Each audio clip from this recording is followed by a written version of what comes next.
Susie was 19. She would have been 20 on April 6th of that year. We don't know what happened to her. It's like she just vanished. Suzan Lyall vanished on March 2nd, 1998. She was last seen getting off a bus at Albany. The Suzan Lyall disappearance is tragic. I'd like to think she's living in a nice house with a few kids and a husband, and I don't know. Reality, I think, kind of stares me in the face too, that she was most likely, a victim of homicide. 19-year-old Suzan Lyall had just wrapped up a long Monday full of midterms, classes, and ending with a shift at the mall. She caught a city bus back to campus and got off just a short walk from her dorm. But somewhere between the bus stop and her room, Suzanne disappeared, and she was never seen again. It was last Monday night. The 19-year-old got off a CDTA bus at Albany's Uptown campus. She hasn't been seen nor heard from right since. Here at this bus stop where she was last seen. Under Section 107 of the Copyright Act of 1976, fair use is permitted for purposes such as criticism, comment, news reporting, teaching, scholarship, and research.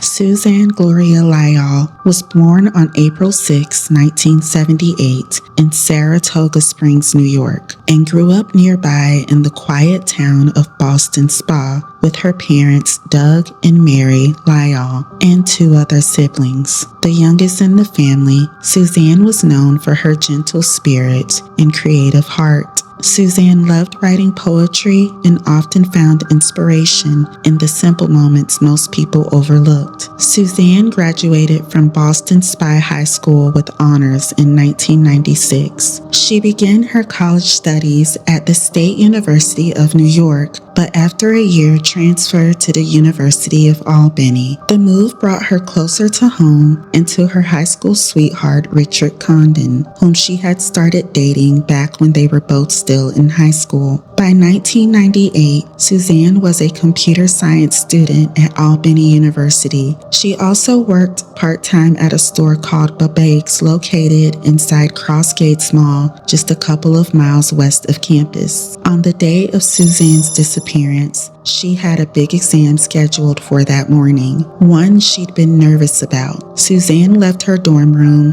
took the exam, and afterward finished up her remaining classes for the day, which wrapped up around 4 p.m. Later that evening, Suzanne headed to work at her part-time job, a computer and video game store inside the Crossgates Mall. According to her manager, Suzanne mentioned feeling like she had done okay on the exam and seemed relieved it was behind her. Suzanne worked her full shift until the store closed at 9 p.m., then left around 9:20 p.m. and boarded the public transit bus near the mall as usual. A friend reported seeing Suzanne get off the bus between 9:40 p.m. and 9:45 p.m. at the Collins Circle stop on campus, just a short walk from her dorm. It was routine for Suzanne to call her boyfriend once she got back to her dorm, but that night the call never came. Richard Condon tried reaching Stephanie several times, but she never picked up. There is no evidence Stephanie ever made it to her room that night. The next morning, March 3rd, Suzanne's boyfriend, Richard Condon, who attended a different college in the Albany area, called Doug and Mary Lyall to let them know she hadn't returned to her dorm the night before. Suzanne usually called or emailed him after work, but she hadn't reached out and she wasn't answering her dorm phone. Her boyfriend was the one. Rich told us that she was missing, and I believe he said, "Did you know that Suzanne didn't come home last night," or something to that effect. Doug and Mary, Suzanne's parents, were caught off guard because when they last spoke to their daughter on Sunday, March 1st, she had sounded like herself. She was a little stressed about midterms, but overall, she seemed happy. Suzanne's parents called the campus police to formally report her missing and were told that brief absences were not uncommon for college students, so they should not worry as it was likely that she would soon reappear. Suzanne's parents were concerned. This wasn't like their daughter. Susie was not a risk taker, her father said. She didn't party, she didn't drink, she didn't use drugs. Her campus roommates said that Suzanne never came back to her room on the night of March 2nd. They were sure of it because her keys and fobs always jingled when she came in, and that sound never came. When her dorm room was looked at later, it looked as if she was coming back. Her hairdryer was on the bed, all her personal items were still there. She had money on top of her desk. It wasn't until 2 days after Suzanne's disappearance, when she missed another midterm exam and failed to show up to her scheduled classes, that campus police began to take the situation more seriously. At that point, the New York State Police were brought in to assist the investigation, and a $15,000 reward was offered by the Lyalls and Albany University. Missing person flyers with Suzanne's photo were also posted across campus and around the community. While police worked the case, Suzanne's parents started looking for answers of their own. One of the first calls they made was to her bank. That's when they learned Suzanne's debit card had been used the day after she disappeared. Lyall's ATM card was used at this Albany Stewart shop the day after her disappearance. That her ATM card was used the day following her disappearance. On March 3rd, 1998, someone withdrew $20 from an ATM at Stewart's shop, located at the corner of Central Avenue and Manning Boulevard, about 2.5 miles from Albany University campus. Whoever used the card entered the correct PIN on the first try. And to this day, it's never been confirmed whether it was Suzanne or someone else. The store did have a security camera, but it didn't cover the ATM area. It only captured the cashier area, so there was no footage of the transaction. A man seen around the time wearing a Nike baseball cap was identified and questioned, but police eventually ruled him out as having any involvement. In a convenience store that was one that she wouldn't have gone to on her own, which was about 2 miles from the campus. The password was a direct hit.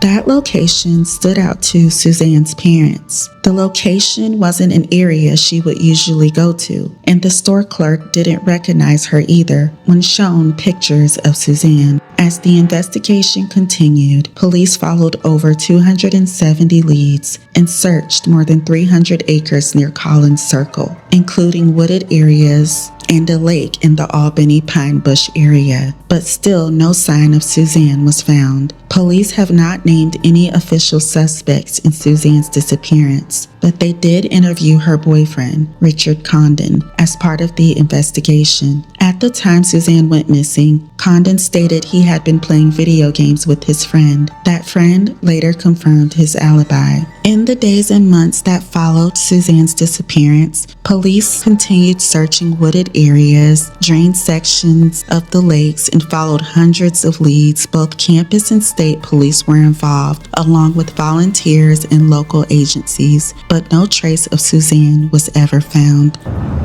For the thousands of students returning to the University of Albany for the first day of classes, it's a day for rekindling old memories, having new hopes, and even a few butterflies.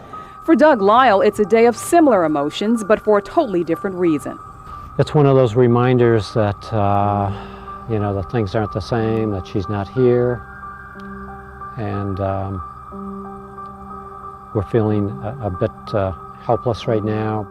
Within a year, Doug and Mary Lyall began advocating for change. They believed the early response to Suzanne's disappearance had been slow and disorganized, and they were determined to make sure no other family would have to face the same confusion. Doug's daughter, Suzanne, disappeared from the campus nearly 6 months ago. Since then, the university police have come up with 10 new safety measures going into effect this fall. And one of the changes that is of great concern to the Lyalls is the fact that they're putting a permanent night security guard here to patrol Collins Circle. Collins Circle was the last place Suzanne Lyall was seen. Suzan Lyall vanished on March 2nd, 1998.